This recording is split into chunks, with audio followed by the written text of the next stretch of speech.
we celebrate a Christian festival called Epiphany.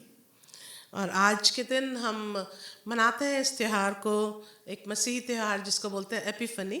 But as you know, there is not much fanfare about this very important festival. और जैसा आप देखते हैं कि इस त्योहार के विषय में कोई ज़्यादा चर्चा नहीं होती। Somehow it is drowned in the noise and commercialization of Christmas. और ऐसा लगता है कि क्रिसमस का जो सारा शोर शराबा है और जितना बातें हैं उसमें ये कहानी जैसे डूब जाती है। But this Epiphany story परंतु ये एपिफनी की जो कहानी है and festival और जो ये त्योहार मनाते हैं, is celebrated इसको ऐसे मनाया जाता है remembering when three wise men traveled from the east जबकि 3 बुद्धिमान व्यक्ति पूरब से यात्रा शुरू किए and came to Jerusalem यरूशलेम में आए and finally arrived at Bethlehem. और यरूशलेम में पहुंचे, There they worshipped the newborn baby Jesus जहां उन्होंने नवजात शिशु प्रभु यीशु मसीह को की आराधना करी and offered him gifts और उनके लिए वो कुछ गिफ्ट्स लेके आए of gold, frankincense and myrrh. और सोना, मुर और लोबान लेके आए। So this story holds very particular significance for us all, हम सब के लिए ये एक बहुत ही महत्वपूर्ण बात हमको याद दिलाई जाती है, especially those of us who are not Jewish or from Israel, खास तौर से हम लोगों के लिए या उन लोगों के लिए जो इस्राएल से नहीं है, जो यहूदी नहीं है, because these magi's or these scholars or wise men क्योंकि ये जो मजूसी या बुद्धिमान व्यक्ति या जो ये विद्वान लोग थे, were the first ones who were not Jewish who came to worship Jesus while he was still a baby. और ये ही एक ऐसे लोग थे जिन्होंने सबसे पहले यरूशलेम में बैतलहम में आकर प्रभु यीशु मसीह को, जबकि वो छोटे शिशु ही थे, जाकर जो गैर यहूदी थे जाकर यीशु को उन्होंने सजदा किया। And this Epiphany story, और ये जो एपिफनी की जो कहानी है, by the way, Epiphany means simply revelation, manifestation. Epiphany का अर्थ है प्रकाशन होना, किसी चीज को दिखाया जाना। So through this story, इस कहानी के द्वारा God revealed Jesus Christ परमेश्वर ने प्रभु यीशु मसीह का प्रकाशन दिया to be the savior of the world and not just of the Jews. इस दुनिया को ये दिखाने के लिए कि प्रभु यीशु मसीह जो है पूरी दुनिया के उद्धार करता होंगे, बचाने वाले होंगे, ना केवल यहूदियों के लिए। That's why this story and this festival इसलिए ये जो कहानी और ये जो त्योहार मनाया जाता है, celebrates ये इस बात के लिए the मनाया जाता है fact that God has revealed himself to the whole world. ये इस तथ्य के लिए मनाया जाता है कि परमेश्वर ने अपने आप को यीशु के द्वारा प्रकट किया। Like these wise men or scholars इन 3 बुद्धिमान व्यक्तियों की तरह या फिर जो विद्वान व्यक्ति थे who were following a star जो एक तारे के पीछे चल रहे थे and came to worship Jesus the Savior in Bethlehem, जो बैतलहम में पहुंचे प्रभु यीशु मसीह को जो उद्धार करता है कि उनको सजदा करें, they are a representative वो एक तरह के प्रतिनिधित्व हैं of all people around the world सारी दुनिया के लोगों के लिए who are seeking God. जो परमेश्वर को खोज रहे हैं। It does not matter what methods they use, इससे कोई फर्क नहीं पड़ता कि क्या तरीके वो इस्तेमाल करते हैं, but God looks at the sincerity of their hearts and seeking, लेकिन परमेश्वर उनके हृदय की उस भूख, उस प्यास को देखते हैं, ढूंढने की, खोज की, and leads them to the Lord Jesus Christ wherever they may be on their journey. और जिस भी यात्रा में वो इस वक्त हो उनको प्रभु यीशु मसीह का प्रगटीकरण मिले। So this reveals to us, this story reveals to us और ये जो कहानी है ये हमारे लिए प्रकाशन डालती है true character of the Lord Jesus Christ and God Yahweh. परमेश्वर यहोवा का और प्रभु यीशु मसीह का सच्चा और सत्य जो उनका चरित्र है, That is, और वो ये है, God is not limited by our human boundaries and our human religions and our human acceptance of the methods that we think are acceptable to God. और जैसा हम सोचते हैं कि हमारे तरीके या जो भी हमारा धर्म है हम उसमें परमेश्वर को या प्रभु यीशु मसीह को एक सीमा में बंद कर दें। These scholars were actually astrologers. और ये जो विद्वान व्यक्ति थे ये एस्ट्रोलॉजर्स थे। They were interested in the stars and the planets and their positions and how they signify things on earth and lead us into particular events happening on this earth in human life. और ये जो विद्वान व्यक्ति हैं ये उन बातों में दिलचस्पी रखते हैं कि तारे और उनका जो ग्रह है उनकी क्या पोजीशन है और उनका पृथ्वी पे कैसा प्रभाव पड़ता है। Now some churches and some people, some Christians may not believe at all in astronomy or the positions of the stars or even in star gazing as these scholars were involved in. और कुछ मसीही लोग, कुछ कलीसिया के लोग इन बातों में तारागण की और इनकी जो एक तरह की शिक्षा है उनके बारे में जानना, ग्रहों के बारे में जानना और उनका क्या प्रभाव पड़ता है उनमें दिलचस्पी नहीं रखते। But I see here the grace of God upon them and the leading of the Holy Spirit in their lives. लेकिन यहाँ मैं परमेश्वर के अनुग्रह को उनके जीवन में देखता हूँ कि कैसा परमेश्वर उनके जीवन को दिशा देते हैं। And today we shall see that the Holy Spirit and the grace of God was poured in their lives. और आज हम देखेंगे कि परमेश्वर का अनुग्रह और पवित्र आत्मा की सामर्थ और अगुवाई उनके जीवन में कैसे उनको लेकर चलती है। And thus they were led to the feet of Jesus to worship him, to pay their homage to him. और किस प्रकार से ऐसा करने के द्वारा वो प्रभु यीशु मसीह के चरणों में उनको सजदा करने के लिए पहुंचते Therefore, हैं। this story in the Gospel according to Matthew इसलिए जो कहानी है ये पाई जाती है, हम इसको पढ़ेंगे मत्ती रचित सुसमाचार में, has some great insights and lessons for us who follow Jesus Christ today. जो प्रभु यीशु मसीह को के पीछे चलते हैं और उसके शरणार्थी हैं उनके लिए एक बहुत ही अच्छी शिक्षा पाई जाती है। Somebody help us read from Matthew's Gospel chapter 2 and verses 1 through 12.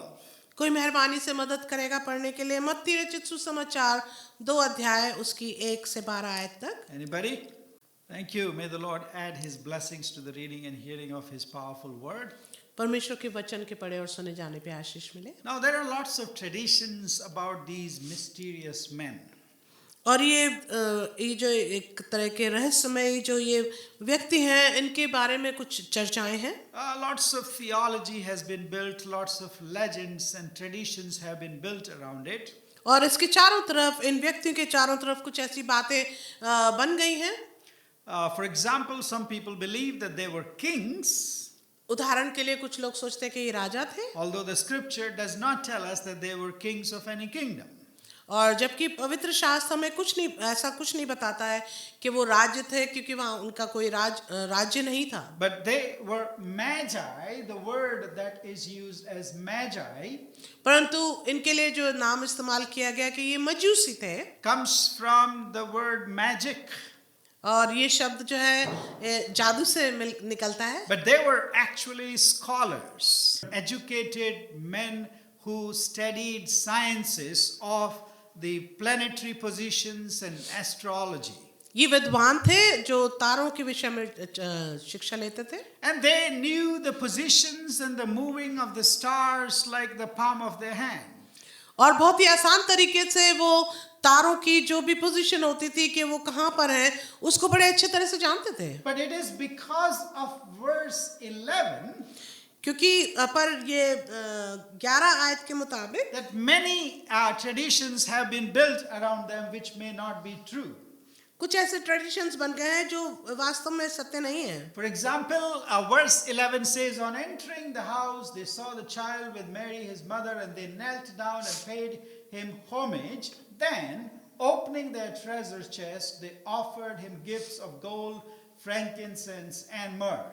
जैसे 11 आयत में लिखा, उन्होंने उस घर में पहुंचकर उस बालक को उसकी माता मरियम के साथ देखा और मुंह के बल गिरकर बालक को प्रणाम किया और अपना अपना थैला खोलकर उसको सोना और लोबान और गंधरस की भेंट चढ़ाई। So not only they were not kings, तो न केवल वो राजा नहीं थे, but also we do not know how many of them actually came to see Jesus. और हमें ये भी वास्तव में नहीं मालूम कि कितने विद्वान थे, कितने ये मजूसी थे जो यीशु को देखने आए थे। I think it is because of that famous carol, beautiful carol, All Three Kings of Orient We Are. और मैं सोचता हूँ ये गाना जो बहुत पुराना है, हम तीन राजा हैं। We have believed that there were three men that came to worship Jesus. तो इस गाने को देखकर और दूसरी बातों को देखकर हमको लगता है कि वहाँ तीन मजूसी थे या तीन राजा थे। Or some people believe because of these three gifts that they brought. और कुछ लोग ऐसा मानते हैं कि क्योंकि उनके पास तीन भेंटें थी जो वो लाए थे। Some people believe that there were only three men. और कुछ लोग बोलते हैं कि वहाँ तीन पुरुष थे। But the text only says they offered him gifts that were made of gold, frankincense, and myrrh. There could have been more gifts. There could have been more people. We are not given the exact number in this story. लेकिन वचन में लिखा है कि वो भेंटें लाए थे जो लोबान, गंधरस और सोने की बनी हुई थी, तो हो सकता है वो उससे ज्यादा भी हो। But let's get into the word and see what is given to us and learn from that. लेकिन हम वचन में गहराई में जाएं और देखें कि हमें क्या दिया गया। First of all, पहली बात, we learn that God led these Gentile astrologers to the feet of Jesus the Messiah.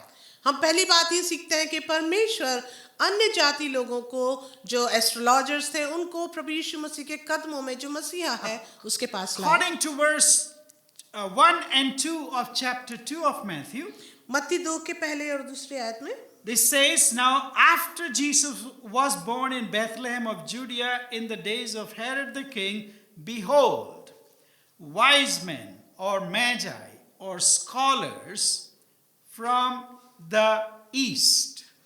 दूसरे अध्याय की पहली आयत में दूसरी आयत में लिखा है, हेरोदेस राजा के दिनों में जब यहूदिया के बैतलहम में यीशु का जन्म हुआ तो पूरब से कई ज्योतिषी यरूशलेम में आकर पूछने लगे। From the east means people who were from countries east of Jerusalem. और पूर्व का अर्थ है ऐसे लोग जो यरूशलेम के पूर्व से दिशा से आए थे। We exactly do not know how many and we do not know from which nation they came, but they were east of Jerusalem. हमको नहीं मालूम कि कितने लोग थे और किस जगह से आए थे, लेकिन हमको ये मालूम है कि वो यरूशलेम के पूर्व से आए थे। And they were following a star. और वे एक तारे के पीछे पीछे चलकर आ रहे थे। And they were seeking in their search for the child that was born, whom they called the King of the Jews. और हम ये देखते हैं कि वो जो है खोज कर रहे हैं एक ऐसे छोटे बालक की, एक छोटे राजा की जो यहूदियों का राजा होगा। And they say in verse 2, for we saw his star, not just any star, not different stars, but his star, the star of the King of the Jews that rose, and they said, we have been following him, and the purpose was they wanted to worship him. मत्ती 2 की दूसरे आयत में लिखा, यहूदियों का राजा जिसका जन्म हुआ है वो कहाँ है, क्योंकि हमने पूर्व में उसका तारा, साधारण तारा नहीं, यीशु का उसका तारा देखा है और उसको हम प्रणाम करने, सजदा करने आए हैं। These were great men who were great in their wisdom. They had studied astrology, they had studied the stars and the planets and their positions. और ये जो व्यक्ति साधारण नहीं थे लेकिन ये विद्वान थे, इन्होंने बहुत ही शिक्षा पाई थी इन ग्रहों को, तारों को पढ़ने के लिए। And the Lord guided them to Jesus Christ. और परमेश्वर ने उनका मार्गदर्शन किया यीशु तक पहुंचने के लिए। God continues to meet people where they are, what they are studying, whichever culture, whichever background, whichever religion, whichever political situation, whichever country they might be born in. और परमेश्वर ऐसे लोगों के लिए, चाहे वो किसी भी संस्कृति के हो, किसी भी देश के हो, परमेश्वर उनके पास वहीं उनसे मुलाकात करता है जब वो उनको ढूंढते हैं। It could be any kind of science ये किसी भी प्रकार का विज्ञान हो सकता or है, pseudoscience like astronomy, as some people believe. और ये कोई एक सूडो साइंस हो सकती है जैसे लोग विश्वास करते It हैं। could be through art. कोई आर्ट का भी हो सकता है, It could be through nature. Nature के द्वारा भी हो It सकता could है, be through pursuit of knowledge or philosophy. ज्ञान और फिर सिद्धांतों के द्वारा भी हो सकता है। The method isn't the key, जो तरीका है वो कोई मुख्य बात नहीं है, but the sincerity of the heart in seeking after Amen. the true God is what God delights in. और परमेश्वर जिससे आनंदित होता है वो हमारे हृदय को जो सिंसेरिटी है उसको किस प्रकार से हम ढूंढ रहे हैं। Remember, we saw in Psalm 14 and verse 2 and Psalm 53 and verse 2, जैसा हमने देखा भजन 14 में और भजन 53 में, God looks down from heaven upon the people of this earth. परमेश्वर स्वर्ग से पृथ्वी पर अपने लोगों को देखता है। And what is he looking at? और परमेश्वर किसको देख रहा है? Anyone who seeks after God. आमीन।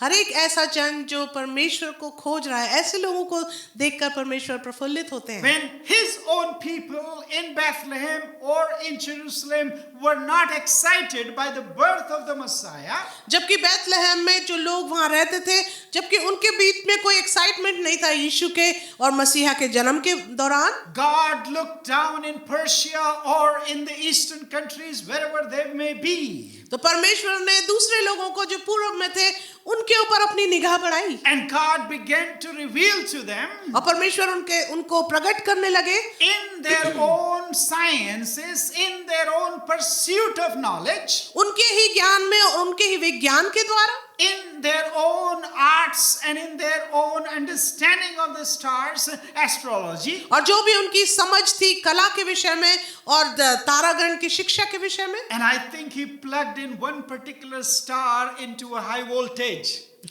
और ऐसा लगता है कि परमेश्वर ने कोई एक तारा जो है बहुत ही हाई वोल्टेज में चमका So दिया होगा that he could draw their attention.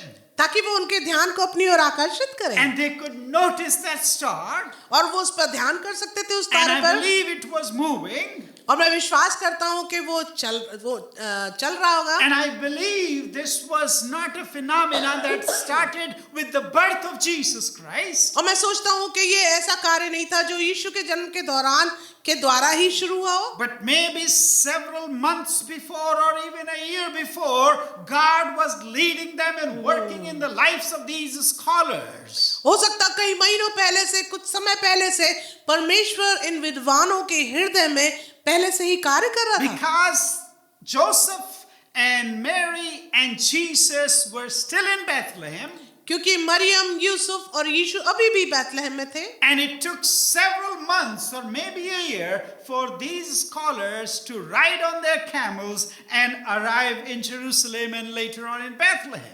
और ये जो मजूसी थे, ये जो विद्वान पुरुष थे, इनके लिए कई महीने, हो सकता है एक साल भी लगा हो यरूशलेम में और फिर बैतलहम में जाकर यीशु को देखा। So there was this divine guidance through the Holy Spirit, through the pouring of God's grace in the lives of these Gentiles that was leading them for months and maybe years to come to Jerusalem. आमीन। इसलिए परमेश्वर के अनुग्रह के द्वारा, पवित्र आत्मा की सामर्थ के द्वारा इन विद्वानों को परमेश्वर अपनी सामर्थ के द्वारा इनकी अगुवाई कर रहा था कई महीनों से, ताकि ये मसीहा को देख पाएं। Think of the people around this world. आप सोचें तमाम लोगों के विषय में इस पूरी दुनिया भर में। Even today, there are millions of people who are searching for truth, who are searching for the living God. आज भी हजारों लाखों लोग, बहुत से लोग एक सच्चे जीवते परमेश्वर की खोज में लगे हैं। Rather than dismissing altogether their methods of seeking God, और इसके बजाय कि हम उनके तरीकों को जो वो परमेश्वर की खोज में लगाते हैं, we should appreciate that the Lord's Spirit is working among Amen. all people everywhere. हमको उस बात के लिए उनको खुशी होनी चाहिए कि लोग कम से कम पूरी दुनिया भर में अलग अलग तरीके से परमेश्वर को खोज रहे हैं। And we should pray for these people हमें उन लोगों के लिए प्रार्थना करनी that चाहिए God will send His Spirit कि परमेश्वर अपनी आत्मा को उन तक that पहुंचाए, they could recognize the living God when they find Him, कि वो उस सच्चे जीवित परमेश्वर को पहचान पाए जब वो उसको पाते हैं, and that their sincere search, their sincere seeking of the living God और जो उनकी सचमुच की खोज है सच्चे परमेश्वर को ढूंढने की, may culminate ultimately at the feet of the Lord Jesus Christ. जो पूरी हो, उस यात्रा को जो पूरी हो प्रभु यीशु मसीह के चरणों में। When He led these men from the east, जब परमेश्वर ने इन विद्वान लोगों को पूरब से उनकी मार्गदर्शन किया, the Lord was showing us परमेश्वर हमें दिखा रहे थे that wherever the people may be around the world, पूरी दुनिया भर में चाहे कहीं पे भी in लोग हों, whatever context and religion and spiritualities they may be found, किसी भी आत्मिक तौर तरीकों में, किसी भी ज्ञान की बातों में, किसी भी संदर्भ में चाहे वो पाए जाते हो, our God can go beyond the religious boundaries, हमारा परमेश्वर जो है वो धार्मिक सीमाओं को भी पार कर and सकते हैं, He can work within the system of these people who are seeking God. और परमेश्वर उन लोगों को जो परमेश्वर की खोज में है उनके पास उनकी जगह पर उनसे मुलाकात करते Even हैं, if they are outsiders to the revelation that God has already given to the people in Jerusalem, चाहे वो बाहरी रूप से अपने आप को पाते हैं प्रकाशन में जो यरूशलेम में लोगों ने पाया, God's truth, God's working, God's spirit is not confined to the boundaries of Amen. Jerusalem or to a certain holy place. और कोई भी एक विशेष पवित्र जगह में या यरूशलेम में या कोई भी ऐसे धार्मिक स्थल में हम उसको सीमित नहीं कर सकते। I want to encourage you, anyone listening to this message, मैं उत्साहित करता हूँ हर एक जन को या कोई भी जो आज इस संदेश को सुन रहे हैं, wherever you may be in your spiritual journey, आप अपनी आत्मिक यात्रा में चाहे कहीं क्यों ना हो, continue to search the Lord, आप लगातार प्रभु को ढूंढते the रहें, living God, सच्चे परमेश्वर को। and I pray that the Lord will direct you to the Amen. feet of Jesus Christ, who is the ultimate revelation of God. और मेरी प्रार्थना यह है कि आपकी खोज आपको जाकर प्रभु यीशु मसीह के चरणों में ला दे जो सच्चा जीवित परमेश्वर है। The second thing that we find in this story of Epiphany, और इस एपिफनी के कहानी में जो दूसरी बात हम पाते हैं that the discovery of the living God कि जो खोज है एक सच्चे परमेश्वर की, requires not only human wisdom or sciences, उसके लिए केवल ज्ञान या मनुष्य की जो ज्ञान बुद्धि है उसकी जरूरत नहीं है, but also the divine revelation. लेकिन उसके लिए एक दैवीय प्रकाशन की भी जरूरत है। These two things are not opposed to each other. ये दोनों बातें एक दूसरे के विरोध में नहीं है। Science is not opposed to religion. Religion is not opposed to science. And if you find one opposing them, they really do not know either the true science or the true religion. और ज्ञान जो है, विज्ञान जो है वो धर्म से अलग नहीं और ना धर्म ज्ञान से विपरीत है। यदि कोई ऐसा बोलता है तो वो सच्चा नहीं है। In Matthew chapter 2 and verses 3 and 4, मत्ती 2 की 3-4 आयत में we read, हम पढ़ते हैं, when King Herod heard what these magi's or the wise men or scholars had to say about the star and the birth of a king in around there, ये सुनकर हेरोदेस राजा और उसके साथ सारा यरूशलेम घबरा गया। yeah, it says he was troubled and all Jerusalem with him. And verse 4, assembling all the chief priests and the scribes of the people, he inquired of them where the Christ was to be born. And they told him, in Bethlehem of Judea, for so it is written by the prophet. And you, O Bethlehem, in the land of Judah, are by no means least among the rulers of Judah, for from you shall come a ruler who will shepherd my people Israel. ये सुनकर हेरोदेस राजा और उसके साथ सारा यरूशलेम घबरा गया। तब उसने लोगों के सब प्रधान याजकों और शास्त्रियों को इकट्ठा करके उनसे पूछा, मसीह का जन्म कहाँ होना चाहिए? उन्होंने उससे कहा, यहूदिया के बैतलहम में, क्योंकि भविष्यवक्ता के द्वारा यूं लिखा गया है, हे बैतलहम, तू जो यहूदा के प्रदेश में है, तू किसी भी रीति से यहूदा के अधिकारियों में सबसे छोटा नहीं, क्योंकि तुझ में से एक अधिपति निकलेगा जो मेरी प्रजा इस्राएल की रखवाली करेगा। So these wise men, इसलिए ये जो विद्वान व्यक्ति हैं, these magi's, astrologers or scholars, whatever you prefer, चाहे उनको आप मजूसी बोलें या विद्वान बोलें, they were steeped in astrology, in their human wisdom.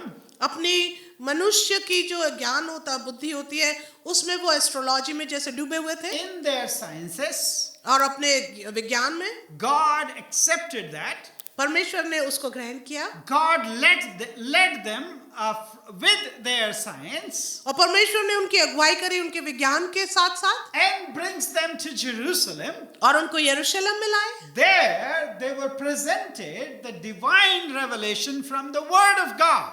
और उनके सामने लाया गया दैवीय प्रकटीकरण परमेश्वर के वचन के द्वारा, Which exactly led them to the exact location of the birth of the Messiah.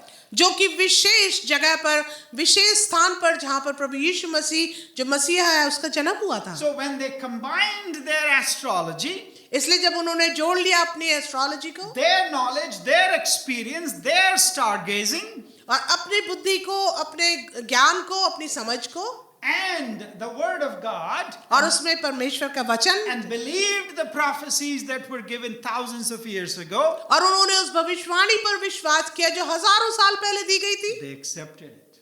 उन्होंने उसको ग्रहण किया And they came to Bethlehem. और फिर वो बैतलहम में They आए। said, oh, we don't want to believe all these prophecies. We don't care. We are only led by the stars, and the star has brought us here. And we don't care about your prophecies. No, they did not say that.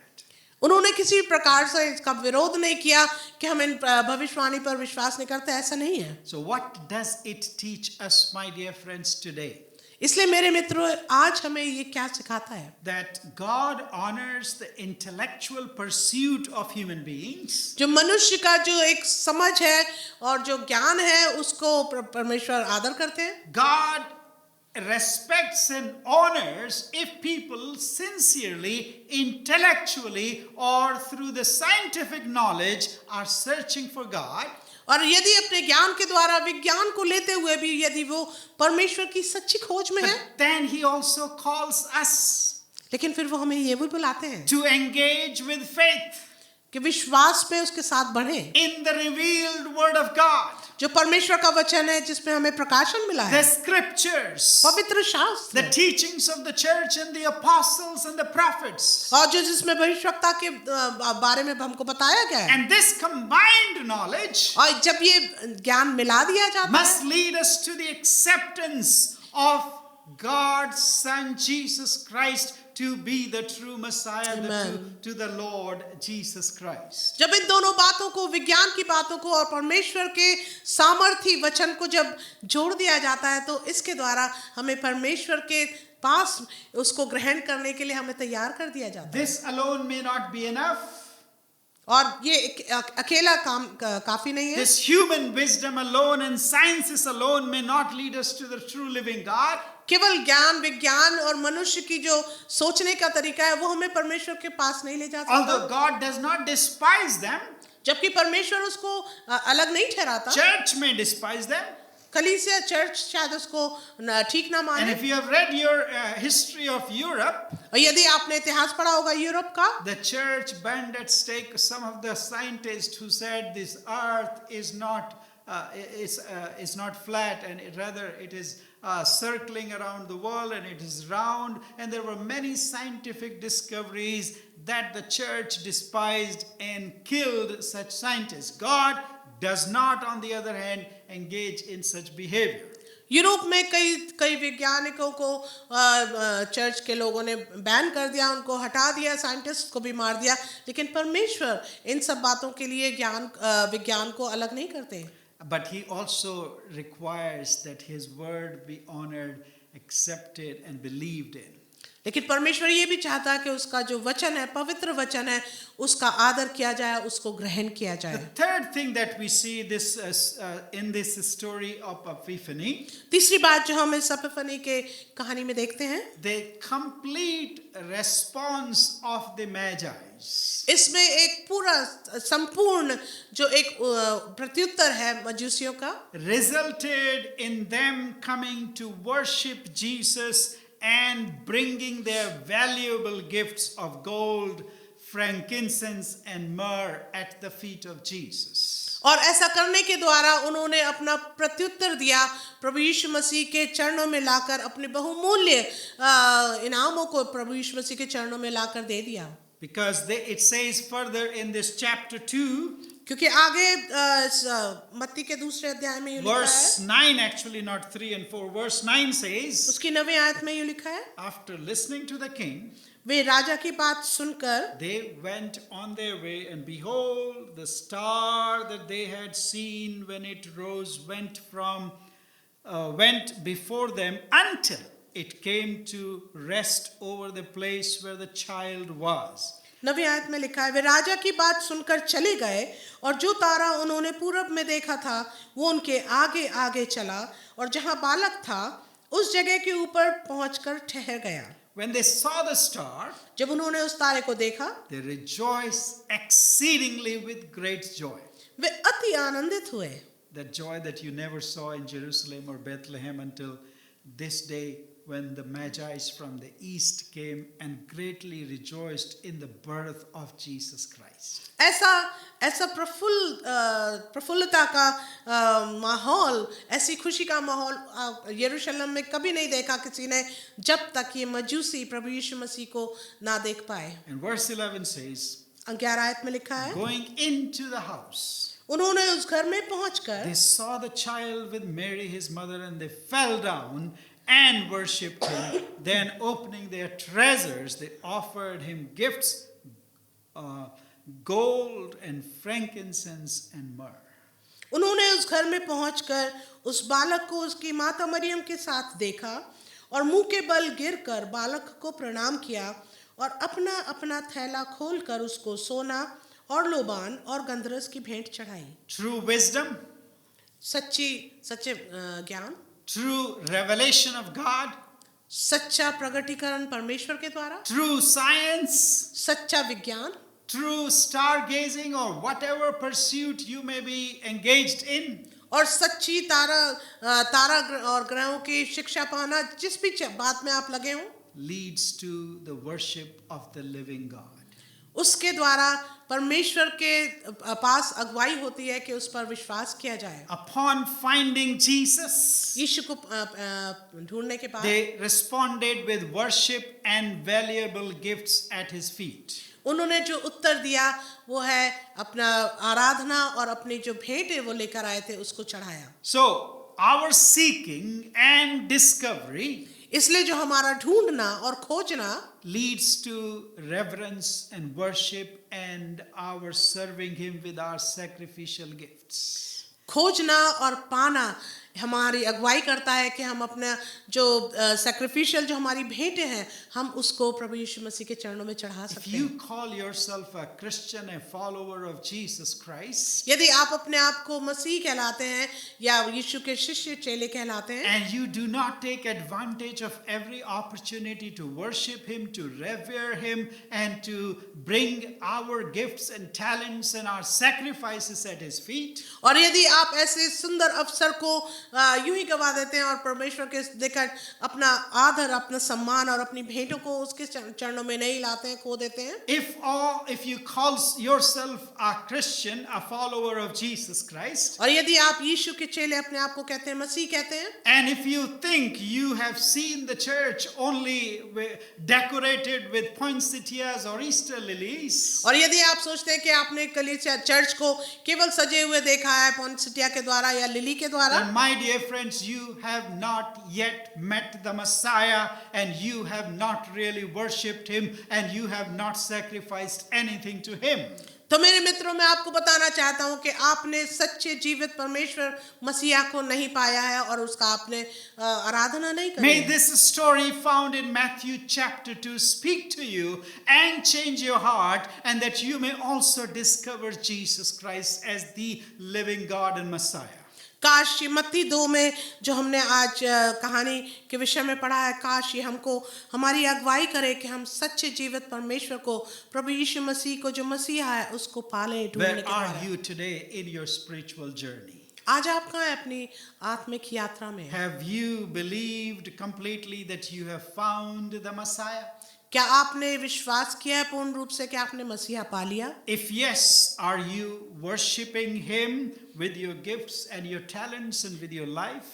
तो क्या आप, यदि ऐसा है, तो क्या आप अपने जीवन से आराधना कर रहे हैं, अपने वरदानों के द्वारा, अपनी भेंटों के द्वारा, अपने जीवन के द्वारा? If not, यदि नहीं, then where are you exactly today? Which star are you following? Which knowledge and pursuit of God are you at? और यदि नहीं, तो आप किस तारे के पीछे या किस ज्ञान और विज्ञान के विषय में आप किसके पीछे चल रहे हैं? Is your seeking really sincere? और यदि आपकी खोज बिल्कुल सच्ची है, Because if you are sincerely seeking the Lord, क्योंकि यदि आप सच्चे दिल से आप प्रभु को ढूंढ रहे the हैं, Holy Spirit will definitely guide you to the Lord Jesus Christ, whom you shall worship. तो पवित्र आत्मा आपकी अगुवाई करेगी कि आप सच्चे जीवित परमेश्वर के चरणों में आकर उसकी आराधना करेंगे। And then are we open also through this story to let God be God? तो क्या हम तैयार हैं इस बात को मानने के लिए कि जो परमेश्वर है उसको परमेश्वर ही रहने दें? Let us be open that God could work with anybody, with any people, in any tradition, with any sciences, with people of any sorts, that He would lead them in His own ways and meet them at the very point of their needs. काश हम लोगों को, चाहे वो किसी भी परिस्थिति में हो, किसी भी संघर्ष से होकर गुजर रहे हो, काश वो परमेश्वर को जहाँ पे भी वो हैं वो पाने पाए। Are we open to encouraging people in their search for the Messiah, wherever they may be in their search, rather than despising them, rather than ridiculing them, but encouraging them that they will get to the point where they can meet Jesus and worship Him? और जो लोग खोज में हैं सच्चे जीवित परमेश्वर के, क्या हम उनको उत्साहित कर रहे हैं उनकी खोज में, बजाय इसके कि हम उनको नीचे करें या किसी प्रकार से उनको तिरस्कार करें? And are we open to accepting what matters most is not the methods, but the sincerity of the seeking? और क्या हम इस बात को ग्रहण करने के लिए तैयार हैं कि जो तरीके हैं उसके पीछे नहीं, लेकिन जो परमेश्वर सच्चा है उसके पीछे अपने जीवन को लगा दें? Like these scholars pursuing the Savior, जिस प्रकार से विद्वान लोग एक उद्धारकर्ता को ढूंढ रहे हैं, पीछे चल रहे हैं, our journey may also have twists and turns, and we may be lost at sea, or may be lost at a palace of King Herod, or may be lost in the journey somewhere. हो सकता है हमारा ढूंढना जो है कहीं ना कहीं भटक गए हो, कहीं ना कहीं हम खो गए हो। But if we continue persistently in this search of the living God, लेकिन यदि लगातार हम इस खोज में बने रहेंगे सच्चे जीवित परमेश्वर के, let us trust that God will bring us at the feet of Jesus. तो आइए हम भरोसा रखें कि हमारी खोज जो है हमें प्रभु यीशु मसीह के चरणों में ला देगी। May the Lord bless us through these words. परमेश्वर इन वचनों के द्वारा हम सबको आशीष दे। Let's pray. आइए प्रार्थना करें।